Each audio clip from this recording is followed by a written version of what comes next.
Lastniki privatnih lekarn, ki se v večji meri ne ukvarjajo z ozadjem določenih potez lekarniške zbornice, delijo mnenje, da bi morda poenoten informacijski sistem bil dober in predvsem cenejši. Trenutni informacijski sistem, ki ga uporabljam, bi ocenila kot dobrega in verjamem, da bi lahko bil še boljši. Ker pa učinkovitost sistema v lekarnah odvisna od veliko faktorjev. Povezave s centralno bazo zdravil. Vse spremembe, ki se dogajajo na nacionalni ravni, morajo biti ažurno vzpostavljene v sistem. In v tej smeri vidim prednost centralnega sistema in upam tudi, da bi bil stroškovno ugodnejši. Vendar je težava enotnega informacijskega sistema vseh lekarn, kot naj bi ga želel vpeljati prvi mož Lekarniške zbornice Slovenije, predvsem v preferiranju določenega podjetja. V tem primeru podjetja Hakl IT. Podjetje je v 43% lasti podjetnika Borisa Hakla, ki je tudi direktor podjetja. Skoraj 25% podjetja Hakl IT si lasti imperij vplivne prekmurske družine Polanič Panvita d.d. v lasti Petra in Iztoka Polaniča. Znano je, da je bil današnji kmetijski minister Dejan Židan nekoč predsednik uprave Panvite, danes pa se Panvita nadpovprečno dobro odreže na marsikaterem razpisu na njegovem ministrstvu. Tudi podjetje Pomgrad d.d. je v rokah Polaničevih in je prav tako izjemno uspešno na razpisih za državne gradbene projekte. Morda je prav zato minister Židan tako lobiral, da Magna pride v Slovenijo.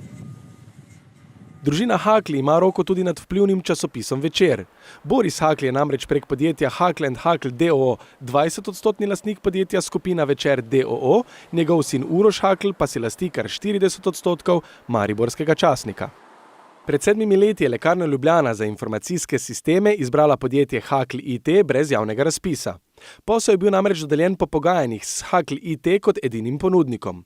Za pojasnila smo prosili Borisa Hakla, ki nam je povedal, da ima Hakl IT izključne pravice na programski opremi, ki jo uporablja Lekarna Ljubljana, in zato so bili tudi edini ponudnik.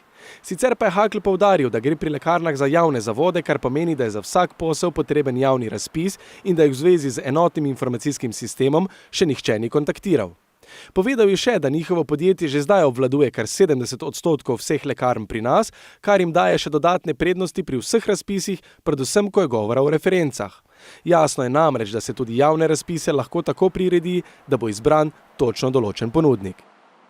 Pri celotni zgodbi in monopolu informacijskega sistema podjetja Hakl IT v lekarnah po vsej državi še najbolj v oči bode dejstvo, da je prav sin Borisa Hakla, Uroš Hakl, nekdanji pristopovec, ki si lasti kar 40% časnika Večer, bil eden izmed glavnih osumljenih v aferi Pomurski zakon, kjer so organi pregona preiskovali znake korupcije pri razdeljevanju razvojnih sredstev za Pomurje.